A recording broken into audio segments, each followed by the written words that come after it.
it is worth putting on the record my disappointment at the very personal, bitter contribution from Mr. Allister. Mr. Speaker, he is an angry man, and I can understand why, because he has achieved absolutely nothing in order to have these institutions restored. And in his own contribution, he again was incapable of responding to the challenge by my party leader to provide any evidence of what he has achieved, because it is nothing. I understand, Mr. Speaker, why he is angry and shouting at me, because his political career has been one marked with failure. Even within the DUP, a poor substitute for the late Dr. Paisley, he cost us votes when he was our candidate for Europe. Mr. Speaker, when he stood to be a candidate in Westminster, he failed again to Ian Paisley. By his own test, and we measure him against his test, for the election to this Assembly, he said it would be a failure if he returned on his own. And he's here on his own. So his test that he set, he failed because he is a political failure, a dead-end unionist. When we in the Democratic Unionist Party are on the front foot leading for unionism, and we will build the unionist community, not divide it like the member for North Antrim. I think that first of all, having stood against Ian Paisley on a number of occasions and lost, Jim Allister knows that all he can do is dent the majority. He's not going to win the seat. He's returned to serve in Parliament for the North Antrim constituency.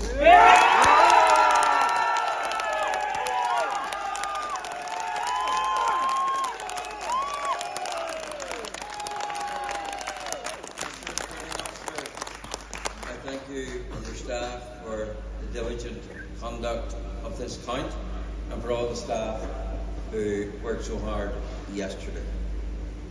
There is no escaping the fact that there has been a political earthquake in North Antrim of seismic proportions.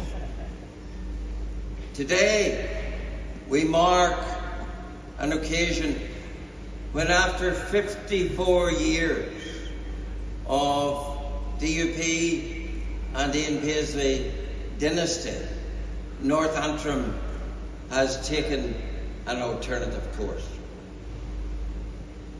That is an alternative course which signals a number of things. Amongst those is a very clear indication that the Unionist people of North Antrim will not be taken for granted. And certainly will not be taken for fools. Because the DUP, just a few weeks ago, sought to hoodwink every unionist in this province when they pretended that the Donaldson deal had got rid of the Irish Sea border and restored our place in the United Kingdom. Those were brazen falsehoods.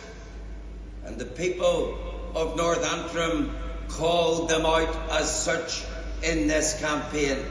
And therein is the reason why I am now the Member of Parliament for North Antrim.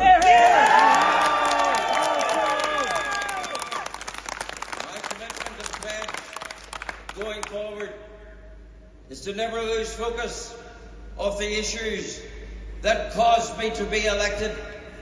The partitioning of our nation by a foreign EU border, the imposition upon Northern Ireland on 300 areas of law of foreign sovereignty by a foreign parliament.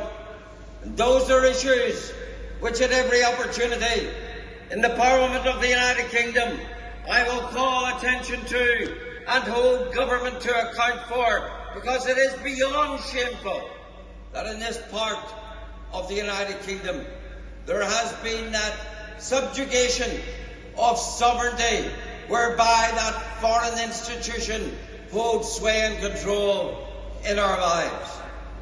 And I look forward not just to doing that, but to repaying the confidence of the people of North Antrim bestowed upon me by working for them on all the constituency issues. And I do make mention and pay tribute to my predecessor for his constituency efforts down the years. And I also want to say this, politics aside, losing an election is not easy. I know that. I've experienced that. And we're all human in that regard. And I think it is important that we all respect and remember that.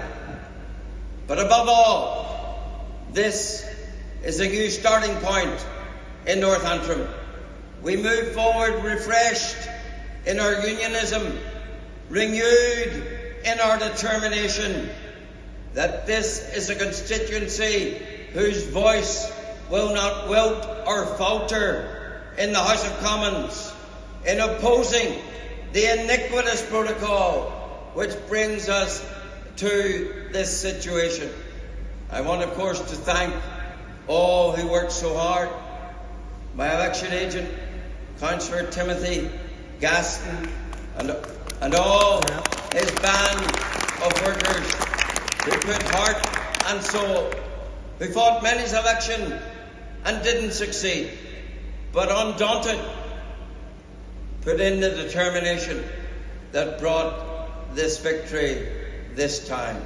And I say a big thank you to them. And of course, to my long-suffering wife and to my family, and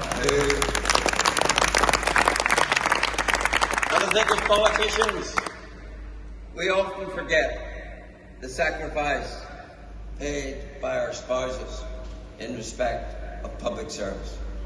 And together, as a team, we go forward, certain in the knowledge that we will seek to deliver the mandate delivered to us.